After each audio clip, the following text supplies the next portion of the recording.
இதுக்கு பேர் கீர்த்தி ஸ்தம்பாமா. எவ்வளோ பெரிய வந்து ஒரு 90 டிகிரியில் எப்படி கட்டியிருக்காங்க பாருங்கள். இந்திய கட்டிடக்கலைக்கு இதெல்லாம் ஒரு சான்று. எவ்வளோ அழகாக கட்டியிருக்காங்க. என்ன சமாச்சாரம், எவ்வளவு வந்து ஒரு கட்டிடக்கலை. இது வந்து ஜெயின மதம் தான் சார். ஜெயின மதம் தான்.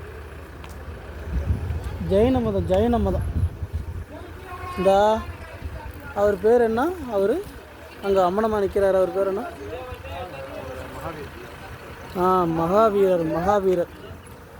மகாவீரருடைய உருவம் அங்கே இருக்குது.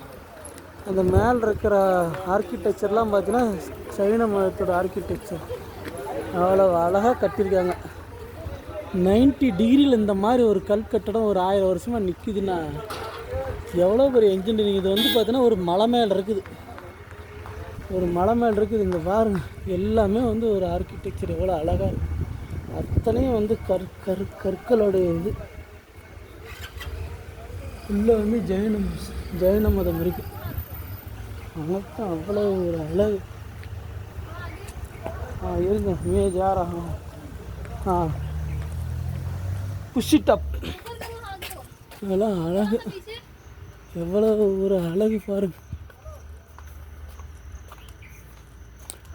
எல்லாம் ஜெயின மதத்துடைய வழிபாடுகள்.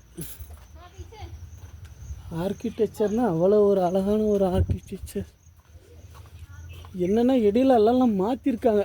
அதாவது சைன மதம், சமண மதம், அப்படி இப்படின்னு நிறையா, புத்த மதம், அப்புறம் இந்து மதம், இது மாதிரி நிறைய எல்லாம் மாற்றிருக்காங்க. என்ன ஒரு சிலைகளுடைய அமைப்பு ஒன்றும் சொல்கிறதுக்கு இல்லை சார். அழகுன்னா அழகு, ஒரு பேரழகு. இவ்வளவு இங்கே பாருங்கள் அழகாக தண்ணி வர்றதுக்கு. பாருங்கள் சிலையை பாருங்கள். தென்னிந்தியாவில் இருக்கிற மாதிரியே இது பூரா எல்லாம் சுண்ணாம்பு பாருங்க. அதனால் ஒரு 1000 வருஷம் ஆன உடனே இந்த மாதிரி எல்லாம் சிதையுது, கொஞ்சம் கொஞ்சமாக டிஸ்இன்டகிரேட் ஆகுது. ஆனால் இதே வந்து நம்ம ஊர் தென்னிந்தியாவில் இருக்கிற கோயிலெலாம் 1000 வருஷம் அப்படியே ஜம்முன்னு நிற்கும். காரணம் என்னென்னா அதெல்லாம் வந்து கருங்கல் கட்டடம். இதெல்லாம் வந்து சுண்ணாம்பு கல்லில் கட்டின ஒரு கட்டிடம்.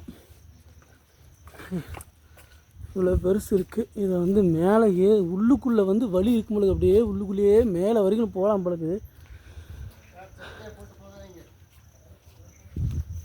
ஆனால் அந்த மாதிரி போகிறதுக்கு நம்மளால் இப்போதைக்கு முடியாது. அன்னப்பறவை வந்து சுத்தீரம் அழகாக அங்கே பாருங்கள் எவ்வளோ அழகாக வரைஞ்சி வச்சுருக்காங்க. இது வந்து அன்னப்பறவை. ஏன்னா இந்த மாதிரி ஒரு பாலைவனத்தில் பார்த்தீங்கன்னா உங்களுக்கு வந்து மழைக்காலங்களில் வந்து இந்த மாதிரி பறவைகள் அங்கே இருக்கும். அதே மாதிரி சிங்க உருவங்களில் வந்து வரைஞ்சி வச்சுருங்க. சிங்கத்துடைய உருவத்தை அங்கங்கே வரைஞ்சிருக்கு.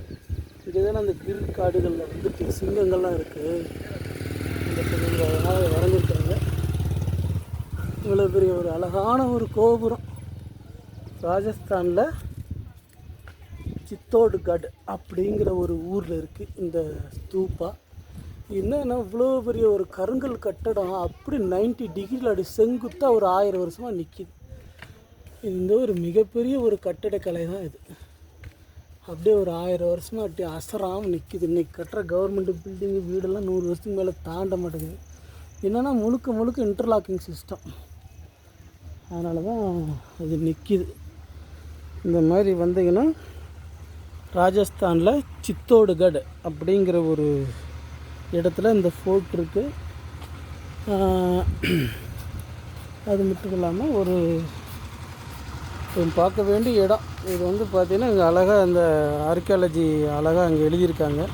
என்ன விவரம் அப்படின்னு எழுதியிருக்காங்க. வரலாறு முழுக்க அங்கே எழுதியிருக்காங்க. அதெல்லாம் பார்த்துக்கலாம். அதேமாரி ஹிந்திலையும் இந்த மாதிரி எழுதியிருக்காங்க. மிக்க நன்றி.